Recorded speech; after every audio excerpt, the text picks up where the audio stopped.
નમસ્કાર દર્શક મિત્રો, હું છું પીનલ. સ્વાગત છે આપનું અમારા ખાસ કાર્યક્રમમાં. Welcome to the show beyond the mic, organise by flip2ebis.com. તો જેમ કે આ શોમાં અલગ અલગ પર્સનાલિટી સાથે મળતા હોઈએ છીએ, એમની સાથે મુલાકાત કરીને જાણતા હોઈએ છીએ કે કોઈ પણ બિઝનેસને એક મુકામ સુધી પહોંચાડવા માટે કેટલી મહેનત લાગતી હોય છે.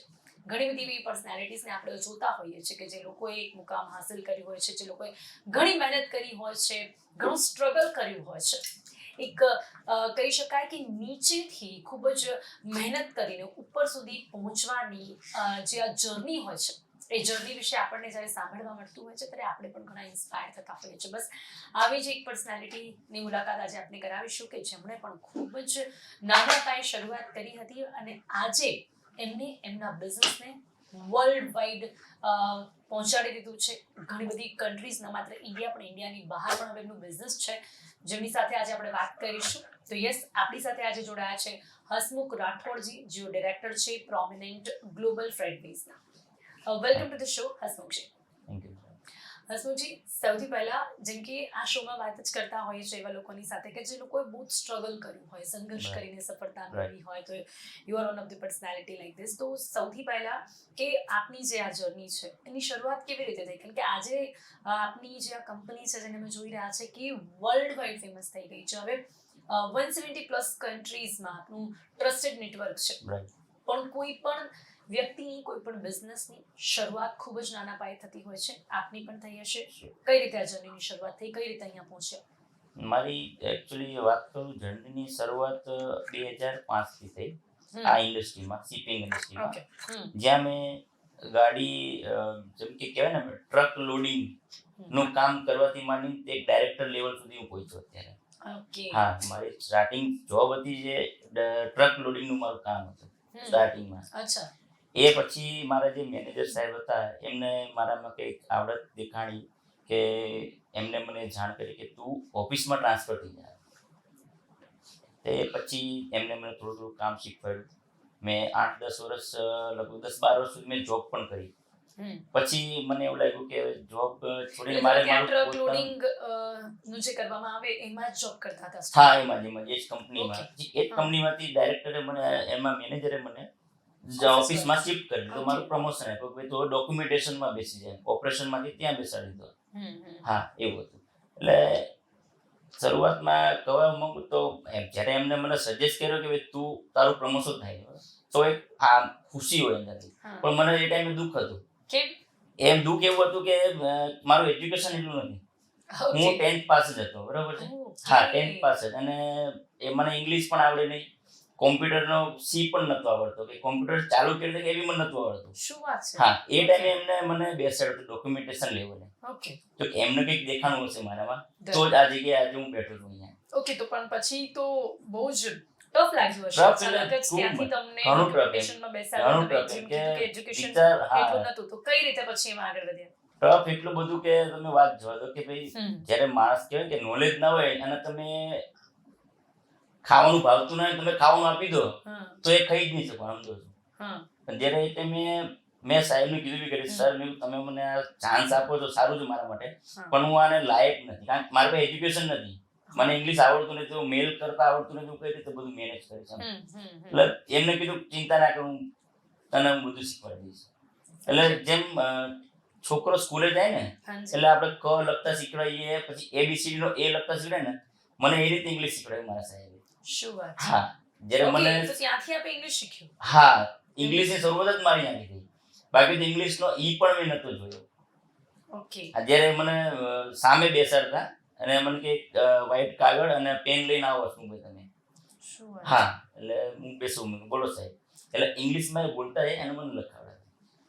ઓકે. એટલે એમને ઘણા બધા લોકો મળી શકતા હતા, પણ એમને તમને શીખવાડ્યું. હા, મને જ એમને ચૂઝ કર્યો કે ઘણા બધા હોશિયાર લોકો હતા. શું વાત છે? એટલે અમુક વર્ડ્સ ખબર ના પડે મને ઇંગ્લિશમાં, કારણ કે એની ડોક્ટર રાઇટિંગ હતી. ડોક્ટર રાઇટિંગ આપણા માટે તો આખું અલગ જ એમ. છતાંય એક સ્પેશિયલ કાગળ લઈ આખું અને મોટા અક્ષર મને લખીને આપે કેપિટલમાં કે આ વર્ડ્સનો મિનિંગ આ છે. એ રેન્જ થોડું મને ટીચ કરી મને એમને આ બધું શીખવાડ્યું. ઇંગ્લિશ શીખવાડ્યું, મેલ કઈ રીતે કરવા, મેલ વાંચવા કઈ રીતે, પછી ઓફિસ વર્ક કરતા થઈ ગયા. પછી ઓફિસ વર્ક કરતો થઈ ગયો. પછી મને થોડું ઇંગ્લિશમાં ખબર પડવા માંડી. ઓકે. હા, એ એમનું જ એક કારણ છે કે એમને જે ટીચ કર્યું ને મને જે ઓલું કહેવાય ને કે ઓલું અત્યારે કેવી બનાવો તેને ટીચવું પડે પછી જ એમાં ધાર આવે એ એમના પડતા છે અત્યારે અને કંઈક આશીર્વાદ મારા મધર ફાધર ના દાદા દાદીના આશીર્વાદ ત્યાંથી તો તમે ઓફિસ વર્ક શીખ્યો, ડોક્યુમેન્ટેશન શીખ્યું, ધેન વોટ નેક્સ્ટ? એટલે આગળ પછી જર્ની કેવી? એ પછી થોડું કામ આવ્યું, નોલેજ આવ્યું, બધું ડોક્યુમેન્ટેશનનું કામ કરતો થયો. પણ નોલેજ કહેવાય ને કે નોલેજની કોઈ સીમા નથી. નોલેજ તમે ગમે એટલું લઈ શકો, બરાબર. ત્યાં થોડું કામ શીખતો ગયો, આગળ આવ્યો. પછી એ કંપની મેં જોબ લીવ કરી ત્યાંથી સમ રીઝનના કારણે. પછી એક બીજી કંપનીમાં જોબ લાગ્યો, ત્યાંથી મને થોડુંક વધારે જાણવા મળ્યું, ઇન્ટરનેશનલ નોલેજ જાણવા મળ્યું છે. ડોમેસ્ટિકમાં જતો પહેલા તો હા જોબ ચેન્જ કરી મને પ્રમોશન મળ્યું એટલે મને ત્યાં ઇન્ટરનેશનલ જે તેનું અત્યારે જે શું 170+ કન્ટ્રીમાં જે મારા નેટવર્ક પાર્ટનર છે તો એ નોલેજ મને કંપનીમાંથી મળ્યું. મારા જે મેનેજર હતા વાસુદેવ જાજર કરી, આમ મારા સાહેબ કેટલી કંપનીમાં જોબ કરી? બે કે ત્રણ. હા પણ જ્યાં કરી છે ત્યાં 7, 8, 10 વર્ષ કન્ટિન્યુ કરી છે, જે નહીં કરી અચ્છા. તો અગર જોબ નોકરીની વાત કરી તો કેટલો ટેન્યોર એવો હશે કે જેમાં તમે જોબ કરી? આઈ થિંક 10-12 વર્ષ 15 વર્ષ. 15 વર્ષમાં કન્ટિન્યુ 12 વર્ષ મારી એક જ કંપનીમાં. બાકીના જે 3 વર્ષ હતા ને એમાં મેં 2 કંપની ચેન્જ કરી ખાલી. ઓકે ને 12 વર્ષ એક જ કંપની હતી. જે મારા સાહેબ મને આગળ લાયા હતા ને. શું વાત છે. પછી તમે જોબ ચેન્જ કરી તો એમાં શું શીખવા મળ્યું? જોબ ચેન્જ કરી એટલે આપણે જે મેં મારા જે સાહેબ છે વાસુદેવ જાજર કરી, એ આમ મારા સાહેબ પણ આમ મારા મિત્ર અને મારા પાર્ટનર તરીકે ઘણો મને સપોર્ટ કર્યો આગળ લાવવામાં કે ઇન્ટરનેશનલ જે કામ ઇન્ડિયાનું કરવાનું હોય અને ત્યાં જઈને મેં ઇન્ટરનેશનલ લેવલનું કામ કર્યું. એટલે ઓવરસીઝમાં તમે એજન્ટ જોડે કઈ રીતે કનેક્ટ કરી શકો, એજન્ટનું કોમ્યુનિકેશન કઈ રીતે કરવું, એજન્ટને વાત કઈ રીતે કરવી. બેઝ એજ હતો. હા બેઝ એજ હતો, બરાબર. ત્યાં એમના થકી મને થોડું જાણવા મળ્યું. અને એ દરમિયાન હું મારી એક સ્ટોરી તમને કહી દઉં વચ્ચે ખાલી. એ દરમિયાન મને એ કંપનીમાંથી એક અમારે વર્લ્ડ વાઇડ કોન્ફરન્સ થાય દર વર્ષે એકવાર. તો એ ટાઈમે તો ત્યારે પણ મને ઇંગ્લિશ એટલું નહોતું આવડતું, થ્રુ આઉટ કેવું કશું જ નહીં, નોર્મલ જ. પણ એ ટાઈમે અમારા કંપનીના ડાયરેક્ટરે ડિસિઝન લીધું કે ગોવામાં કોન્ફરન્સ ઓર્ગેનાઇઝ કરી હતી ગોવામાં. હવે મારી જિંદગીની પહેલી ટ્રીપ ગુજરાત બહારની, અને એ બી ફ્લાઇટમાં. એટલે ઘરે જઈને ખુશીનો માહોલ હતો ઘરે કે હા કે છોકરો ફ્લાઇટમાં જાય છે, ગોવા આવી ગયો.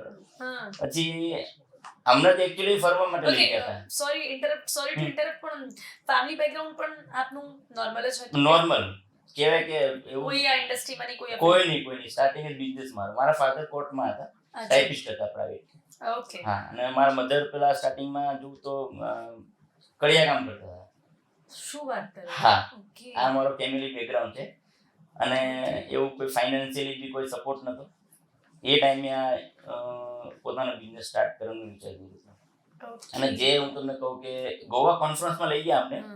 હવે એ ટાઈમે અમને તો ખાલી ફરવા જ લઈ ગયા હતા, તો ખાવું પીવું ફરવું. ગોવા કોન્ફરન્સ શું એ બી ખબર નથી કે કોન્ફરન્સ કોને કહેવાય. પછી જેમ આપણે ઇન્ટરવ્યુ ચાલે છે ને, હવે કોઈ પ્યુન લેવલનો માણસ દરવાજો ખોલીને અંદર આવે અને આપણે બંનેને વાત કરતા જોવે ને તો એક પ્રેરણા મળે કે હું અહીંયા કેમ નહીં બેઠો. હવે એ ટાઈમે મેં કોન્ફરન્સનો દરવાજો ભૂલથી ખોલીને અંદર જોયું ને તો લગભગ આઈ થિંક 100-150 ટેબલો ગોઠવાયેલા હતા અને 1-to-1 મીટિંગો ચાલતી હતી. જેમ આપણે કન્વર્ઝન એમ આપણે બિઝનેસ કન્વર્ઝન ચાલતી હતી. તો એ ટાઈમે મને વિચાર આવ્યો કે હું આ જગ્યાએ કેમ બેઠો નહીં. હું જોબ તો કરું જ છું, હું આ જ કામ કરું છું, પણ મારી પસંદગી આ જગ્યાએ કેમ નહીં. શું વાત છે. એ ટાઈમે વિચારાય ઇંગ્લિશ તો ત્યારે બી 0 લેવલે હતું મારું, કોઈ એટલું બધું શીખવા નતું કે બોલતા કશું. શું હશે એ સમય? એટલે કયા યરમાં આપણે આ વિચાર? આઈ થિંક 2004 પેલા 2004 પેલા આઈ થિંક. ના સોરી 2014 પેલા. 2014 પેલા હું ત્યાં કોન્ફરન્સમાં હતો. બહુ લાંબો સમય નથી થયો તમે આ વિચાર. Okay done. ત્યાં સુધી તમે જોબ કરતા હતા? હા, ત્યાં સુધી જોબ કરતો હતો. અને જોબ કરતો હતો ને ત્યારે કોન્ફરન્સમાં અટેન્ડન્સ આપીને એટલે મને વિચાર આવ્યો કે આ જગ્યાએ હું કેમ નથી, મારું કામ પણ આ જ છે. ગ્રેટ. પછી મેં ત્યારે દ્રઢ વિશ્વાસ અને મારા મનને મક્કમ કરીને એક નક્કી કર્યું કે હું આ લેવલે બેસીશ, ટૂંક સમયમાં બેસીશ. આજે જોઈ શકીએ છે કે તમે હવે એ લેવલ પર પહોંચી ગયા છો. તમે જે બોલ્યા કે 170+ નેટવર્ક છે ને, એ નેટવર્ક હોવાનું કારણ એક ગોવાની કોન્ફરન્સ મારી કે જેમાં હું બેઠો નતો. જેમાં તમને વિચાર જો એક કોન્ફરન્સ બેઠો જ નતો 170+ કન્ટ્રી મારું નેટવર્ક ના હોતા. ગ્રેટ. પણ નહોતો બેઠેલો ચેલેન્જીસ શું રહ્યા આપની સામે? Challenges એમ તો ઘણા બધા ચેલેન્જીસ રહ્યા હશે આ જર્નીમાં, પણ સૌથી મોટા ચેલેન્જીસ આપને કયા યાદ રહી ગયા છે? ચેલેન્જીસમાં તમને કહું તો ફર્સ્ટ ઓફ તો એજ્યુકેશન. યસ, ફર્સ્ટ જ્યારે પોતે બિઝનેસ ચાલુ કરવો હોય કે ભાઈ તમે કોઈ શોપ નાખો ને તો એમાં ઇંગ્લિશની જરૂર નથી, બરાબર, માસ્ટરીની જરૂર છે. પણ મારું એવું હતું બિઝનેસ કે મારે ઇન્ટરનેશનલ જવું હતું. હવે ત્યાં તો ગુજરાતી તો કોઈને આવડે નહીં, ઇંગ્લિશમાં જ બધું કન્વર્ઝેશન નોલેજ પણ એટલું જરૂરી હતું ત્યાં. એટલે પહેલું મારા માટે ચેલેન્જ હતું એજ્યુકેશન. બીજું હતું કે ફાઇનાન્શિયલી, કારણ કે અમારા બિઝનેસમાં ફાઇનાન્શિયલી બહુ સ્ટ્રગલિંગ હોય છે કે ઇન્વેસ્ટમેન્ટ બહુ મોટું છે ત્યાં. એટલે એ બી વસ્તુનો મારા માટે બહુ ચેલેન્જ છે. એ તો આપણે સ્ટાર્ટ કરવું હશે ત્યારે આ ચેલેન્જ. હા ત્યારે તો કેવી રીતે આ ઓવરકમ થઈ શક્યું? પછી કેવું તમને તો ચેલેન્જીસમાં આપણે ફાઇનાન્શિયલી તો મેં મારી બેંકો પાસેથી લોન લઈ, ઊંચા દરોની વ્યાજની લોનો લઈ, મેં સ્ટ્રગલ કરી દીધું થોડું. અને જે ટાઈમે મેં જોબ છોડી અને જ્યારે બિઝનેસ સ્ટાર્ટ કરવાનું ચાલુ કર્યો એ ટાઈમે મારા માટે સૌથી મોટું ચેલેન્જ હતું મારું ઘર. ઓકે, કેમ? કે જે મારે હોમ લોનના ઈએમઆઈ ચાલતા હતા, કે એ ટાઈમે તો ગાડી નથી, બાઇકના ઈએમઆઈ ચાલતા હતા. એટલે સૌથી મોટું ચેલેન્જ એ હતું, કારણ કે મારી જોડે કોઈ ક્લાયન્ટ બેઝ હતો નહીં કે હું ચલો જોબ છોડીને બિઝનેસ ચાલુ કરી દઈશ તો નેક્સ્ટ ડેથી મારી ઇન્કમ ચાલુ થઈ જશે. એટલીસ્ટ 6 મહિનાનો ટાઈમ હતો મારી જોડે. મને ખબર 6 મહિના મારા ખેંચે છે. એ મારા માટે સ્ટ્રગલિંગ પીરિયડ બહુ હતો. પણ તમે વિચાર કરી લીધો હતો કે જોબ વગર અગર જો બિઝનેસમાં હું સક્સેસ નહીં થવું, આટલી બધી લોન્સ ચાલી રહી છે, તો આપને ક્યારે ડર ના લાગ્યો? ના, ડર નતો. સક્સેસ તો થવાનો જ હતો, એમાં જ ના નથી. અચ્છા, હા, એ તો કન્ફર્મ હતો, શ્યોર હતો, એ તો શ્યોર હતો. સક્સેસ થવાનો જ હતો. ખાલી એટલું હતું કે ક્લાયન્ટ બેઝ નતું મારી જોડે કોઈ, કે ભાઈ મને કામ કોણ આપશે. નતું મારી જોડે કોઈ ગ્રુપ, મારી જોડે કોઈ બિઝનેસમેન નું ગ્રુપ નતું, કોઈ નતું, બરોબર. ઘર પરિવાર કુટુંબ જોડે જોડાયેલા. ક્લાયન્ટ કેવી રીતે મળ્યા? ક્લાયન્ટ મને મળ્યા થોડાક જો બિઝનેસ ચાલુ કર્યા પછી એકબીજાને હું મળ્યો. મારા શિપિંગ ઇન્ડસ્ટ્રી, મને જો મેન હું અધ્ધર લાવનારો વ્યક્તિ ને તો મારી શિપિંગ ઇન્ડસ્ટ્રી, શિપિંગ લાઈન, જે શિપિંગ લાઈનના જે મેનેજરો છે, જે સેલ્સ પર્સનો છે ને, એ લોકોએ મને ખૂબ સપોર્ટ કર્યો. અચ્છા, હા, કારણ કે ક્લાયન્ટ તમે ગમે તેવી ગોતી લો, પણ તમે ક્લાયન્ટને સર્વિસ ના આપી શકો તો કોઈ મતલબ નથી. તો જે સર્વિસનું જે સ્થળ હતું ને એ મારું શિપિંગ લાઈન હતી, એને મને ખૂબ સપોર્ટ કર્યો. આ બિઝનેસ વિશે આપનું પર્સનલી શું માનવું છે? હવે તો આપ આમાં ઘણા આગળ નીકળી ગયા છો. લોજિસ્ટિક બિઝનેસ કેવો બિઝનેસ કહી શકાય છે નાઉડેઝ, અત્યારના સમયમાં? કેટલું કોમ્પિટિશન પણ છે અત્યારે? અત્યારના સમયમાં જોવા જાવ તો લોજિસ્ટિક બિઝનેસ એટલે ખૂબ સારો કહેવાય. નો ડાઉટ અત્યારે વોરના કારણે થોડીક કન્ડિશન, સિચ્યુએશન એવી છે, પણ કહેવાય ને કે દરિયો હોય કે જેની કોઈ સીમા નથી. તમે ઊંડા ઉતરો કે આગળ ઉતરો, સીમા નથી. એમ ટૂંકમાં તરવું પડે એમાં. તમારે આ ઇન્ડસ્ટ્રીમાં તમારે આવું છે તો તમારે તરવું પડશે. તરશો નહીં તો ડૂબી જશો. અને પોતાનો આત્મવિશ્વાસ કે ના ભાઈ આપણે આમાંથી જીતીને જ બહાર નીકળવાનું છે. તો ટ્રસ્ટ કેટલું જરૂરી છે? બીકોઝ બહાર જ્યારે લોજિસ્ટિકની આવે ને ત્યારે એમ તો બીજી પણ ઘણી બધી કંપનીઝ છે, તો સૌથી વધારે કોઈ પણ ક્લાયન્ટ હોય ને એ શું જોઈને કોઈ પણ કંપનીની સાથે જોડાય? ટ્રસ્ટ કેટલું જરૂરી? ટ્રસ્ટ તો જોવા જઈએ તો બધી બિઝનેસમાં જરૂરી છે, પણ આમાં અમારે ટ્રસ્ટ એટલા માટે જરૂરી છે. એક અમારી ઇન્ડસ્ટ્રીમાં બે પ્રકારના ક્લાયન્ટ હોય. એકને સર્વિસ જોતી હોય અને એક ચીપેસ્ટ ચાલતો હોય કે જે ભાવતાલમાં માંગતા. તો ટ્રસ્ટની તમને વાત કરું તો ધારો કે કોઈ મારા કસ્ટમર છે કે જે એની કરોડોનું વેલ્યુએબલ વાળો જે શિપમેન્ટ એના હોય, જે ધારો કે મશીનરી હોય કે કોઈ ફાર્મા કરવું હોય કે ગમે એ હોય, એ જ્યારે અમને હેન્ડઓવર કરે છે તો એ બહુ મોટો ટ્રસ્ટ અને અમારા માટે બહુ ચેલેન્જીસ હોય છે કે અમે એને સેફલી મૂવમેન્ટ કરી શકીએ. એક્સપોર્ટરના ડોરથી માંડીને તે કન્સાઇનીના ડોર સુધી અમે એને સેફલી મૂવમેન્ટ કરી શકીએ. એ અમારા માટે ચેલેન્જીસ હોય અને એ જ અમારો ટ્રસ્ટ હોય પાર્ટી. પણ હવે એ ચેઇન મેનેજ કરવી આપની માટે પણ કેટલી ટફ હોય? એમાં પણ ખાસ જ્યારે તમે શરૂઆત કરતા હો, because તમારી માટે પણ નવું હોય કે આ વ્યક્તિ જો કોઈ પણ ભૂલ કરશે તો જે ક્લાયન્ટ છે એ તો માત્ર તમારી સાથે વાત કરવાનો છે, આ ચેઇન તમારે મેનેજ કરવાની હોય છે. એ કેટલું ટફ હોય છે? પણ એ ટફ એટલા માટે છે કે નોલેજ વગર ઉતરવું ને એ મૂર્ખામી ભર્યું સાહસ કહેવાય. પણ આપની પાસે તો એ નોલેજ પહેલાથી જ આપની જોબના કારણે હતું. અને મેં જ્યારે બિઝનેસની શરૂઆત કરીને એટલે મારો ફોકસ એ જ હતો કે મારે પહેલા વર્લ્ડ નેટવર્ક બનાવવું છે, પછી હું અહીંયા લોકલ સ્ટાર્ટઅપ કરીશ, લોકલ નેટવર્ક બનાવીશ. પણ પહેલા મારે વર્લ્ડનું નેટવર્ક બનાવવું છે કે જે હું મારા ક્લાયન્ટને સેટિસ્ફાય આપી શકું.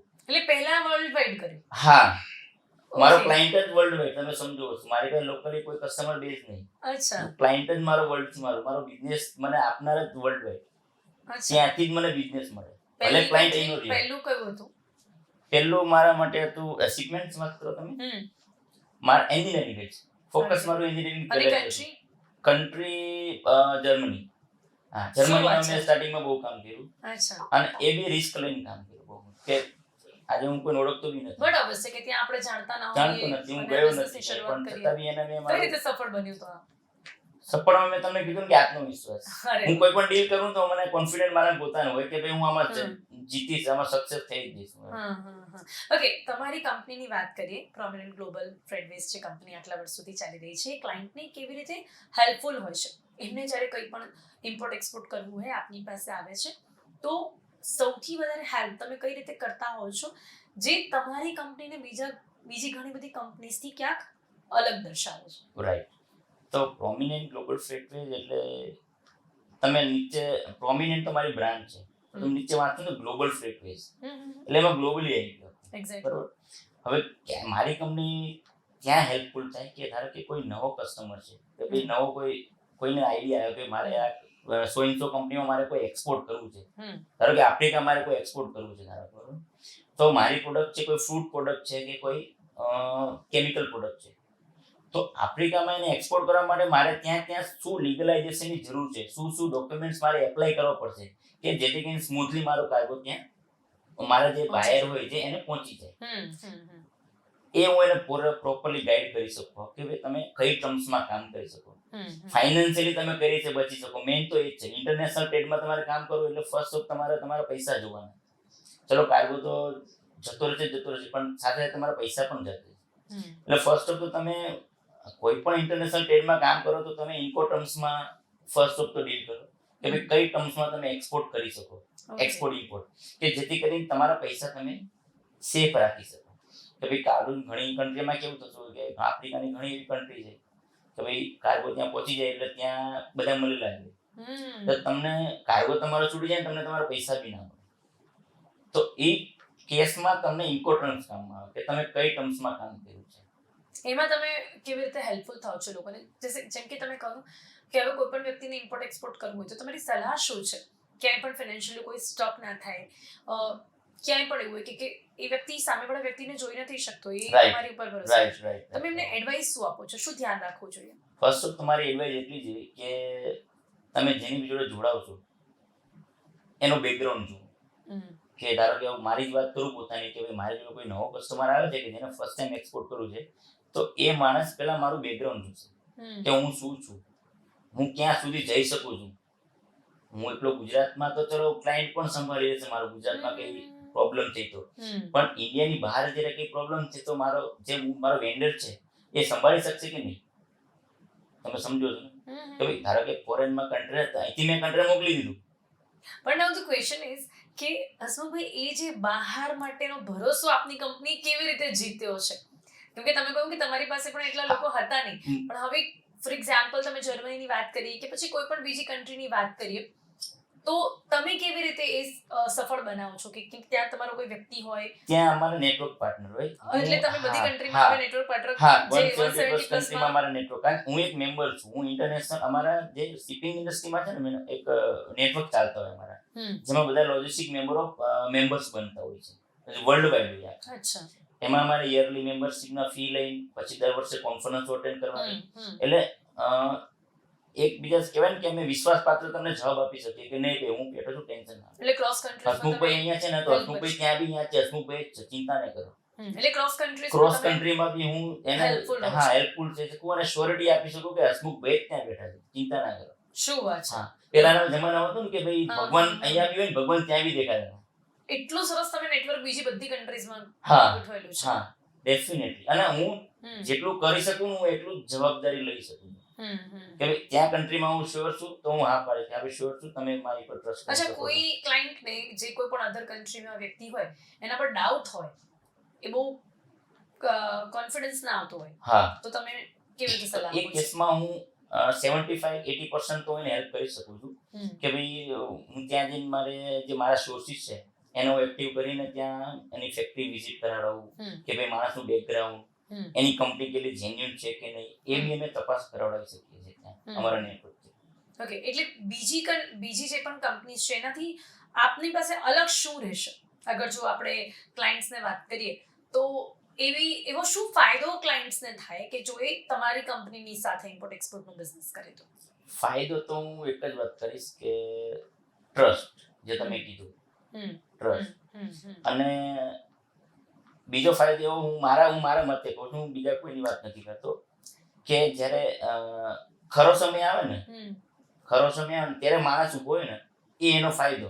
હમ જ્યારે કે મારી સાથે કોઈ જોડાય છે, મારો ક્લાયન્ટ, હમ હવે ઇન બિટવીન હમ એના સિકનેસમાં કંઈ પ્રોબ્લેમ થયો, હમ કોઈ ધારો કે કોઈ ફાઇનાન્શિયલી બી કોઈ પ્રોબ્લેમ થયો કે પૈસા વધી ગયા તેનાથી, તો એ કન્ડિશનમાં ઊભો રહું છે, એ જ મારા ક્લાયન્ટનો ફાયદો.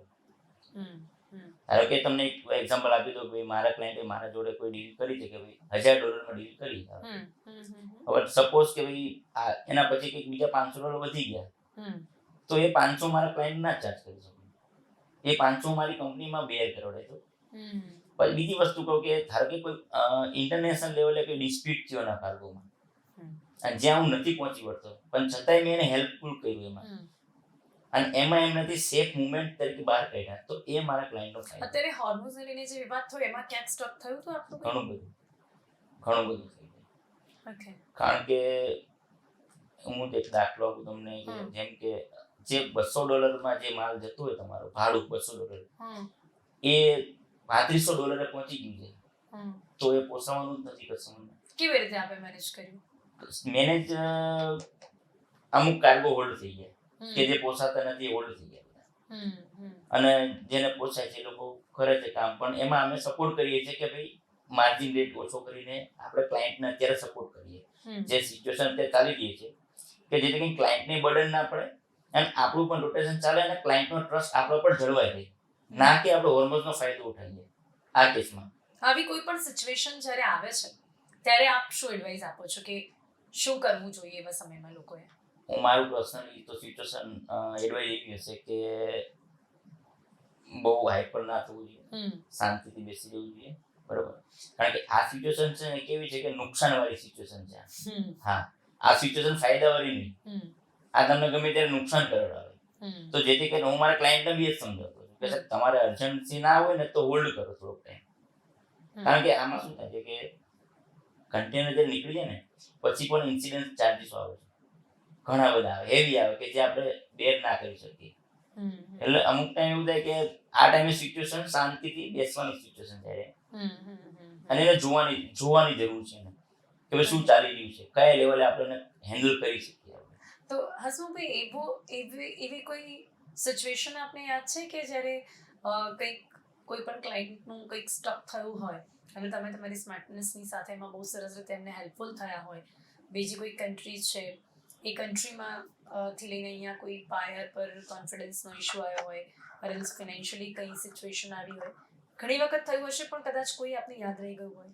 ના, એકચ્યુઅલી મારા કેરિયરમાં હજી સુધી મારે કોઈ ઇન્સિડન્ટ નથી થયો કે મારા કોઈ કસ્ટમરને કોઈ પ્રોબ્લેમ થયો હોય કે ત્યાં કોઈ કન્ટેનર સ્ટક થઈ ગયું હોય કે કોઈ ફાઇનાન્શિયલી માણસ પરેશાન થયો. હા, હજી સુધી નથી થયો, બરોબર. અને હમણાં એક ઇન્સિડન્ટ થયો તે હું કોઈ નામ નહીં આપું અત્યારે, પણ એક મારા મિત્ર થઈ ગયા અત્યારે, એમની જોડે ઇન્સિડન્ટ થયો. આફ્રિકામાં એક ડીલ કરી, પણ થોડુંક નોલેજનો અભાવ, એટલે ડીલ બહુ મોટી હતી, ઓલમોસ્ટ 5-6 યરની ડીલ હતી. એમને પેમેન્ટ પણ કરી નાખ્યું ત્યાં, અને એમને ત્યાં જઈને બધા પ્રૂફ બી આવ્યા, ડોક્યુમેન્ટ પણ બધું આવ્યા, કન્ટેનરના ફોટા પણ આવ્યા, પણ બધું ફેક નીકળ્યું. અને જે કંપની હતી ને આખી ફ્રોડ કંપની, માણસે ફ્રોડ કરી નાખ્યો 6 કરોડ.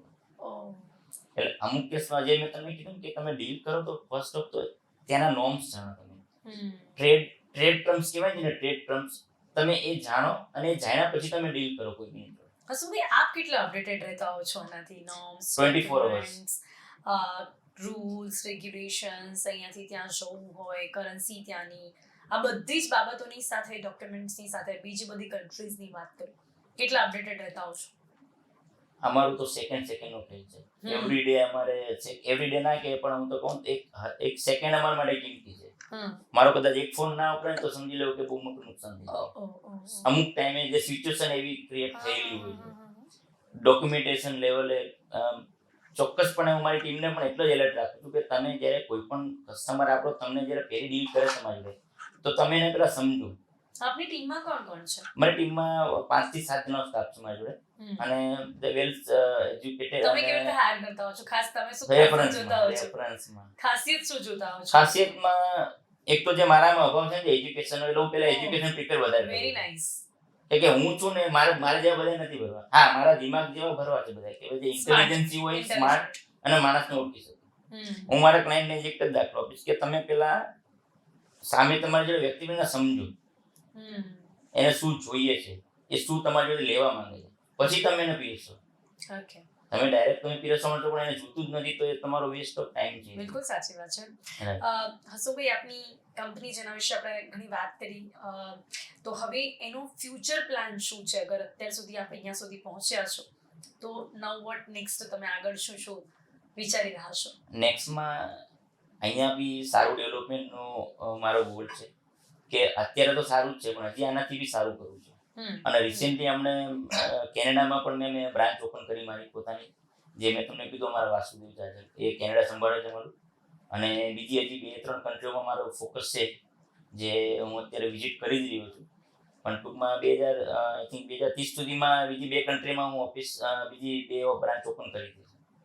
Very good. એટલે સમય લાગશે થોડો પણ. હા, સમય લાગશે બીકોઝ ઇન્ટરનેશનલ ટ્રેડ છે એટલે બધું જોવું, જાણવું અને ત્યાં ટ્રસ્ટ કરો માણસ ઉપર એ જરૂરી. ઓકે, સો ભાઈ, ઇન ધી એન્ડ જે પણ લોકો બિઝનેસ સ્ટાર્ટ કરવા માંગતા હોય લોજિસ્ટિક્સમાં એક્સપોર્ટ, એમની માટે આપની સલાહ શું છે? બિઝનેસ સ્ટાર્ટ કરવો હોય લોજિસ્ટિક્સનો તો પહેલા તો એક્સપિરિયન્સ લઈ લો. કે જેમ હું નીચેથી ઉપર આવ્યો મેં પેલા ટ્રક ભરાઈને પછી હું ટ્રક મોકલતો થયો. હા, એટલે પ્રોપર નોલેજ લઈ લો, ગાઈડન્સ લઈ લો, પ્રોપર એજ્યુકેશન. પહેલા તો સૌથી પહેલા એજ્યુકેશનનો મેળવો, ઇન્ટરનેશનલ ટ્રેડ સમજી લો આખું શું છે શું નહીં, અને પછી આ ઇન્ડસ્ટ્રીમાં તમે આવો તો તમારા માટે શું સારું છે. જી બિલકુલ. અને આપનાથી ઇન્સ્પિરેશન લઈને ઘણા બધા લોકો આવી જ રીતે શીખીને આગળ વધવાનું વિચારીને ચોક્કસપણે હાંસલ કરી શકશે. અત્યારે સમય ઓછો છે એટલે ચર્ચાને આપણે અહીંયા સમાપ્ત કરીએ છીએ. મારી સાથે જોડાયા, આપની જર્ની વિશે તમામ વ્યુઅર્સને પણ જણાવ્યું. Thank you. તે બદલ આપનો ખૂબ ખૂબ આભાર and very very very all the best for the future. જે પણ તમારો પ્લાન છે ચોક્કસથી તમારો સફળ થાય. Thank you very much. તો દર્શક મિત્રો, આજે બિયોન્ડ ધ માઇક આ કાર્યક્રમમાં હસમુખ રાઠોડ સાથે આપણે મુલાકાત કરી અને તેમની પાસેથી જાણ્યું કે કઈ રીતે એક બહુ જ નાના ઘરથી આવીને, બેકગ્રાઉન્ડ પણ ન હોય, પેરેન્ટ્સ પણ જે ફિલ્ડમાં ના હોય અને બહુ જ સામાન્ય જોબ કરીને ધીમે ધીમે આગળ વધીને, એક્સપિરિયન્સ લઈને, શીખીને, એજ્યુકેશન પણ ન હોય છતાં પણ શીખીને કેવી રીતે આગળ વધીને 170+ કન્ટ્રીઝમાં પોતાનું ટ્રસ્ટેડ નેટવર્ક એસ્ટાબ્લિશ કરીને આજે આટલું સફળ બિઝનેસ કરી શકાય છે, એના વિશે આપણને ઘણી માહિતી મળી અને ચોક્કસથી આપ લોકો પણ ઘણા ઇન્સ્પાયર થયા હશો. તો આવી જ પર્સનાલિટીઝની આપને મુલાકાત કરાવતા રહીશું, પણ હાલ સમય થયો છે રજા લેવાનો. રજા આપશો. નમસ્કાર.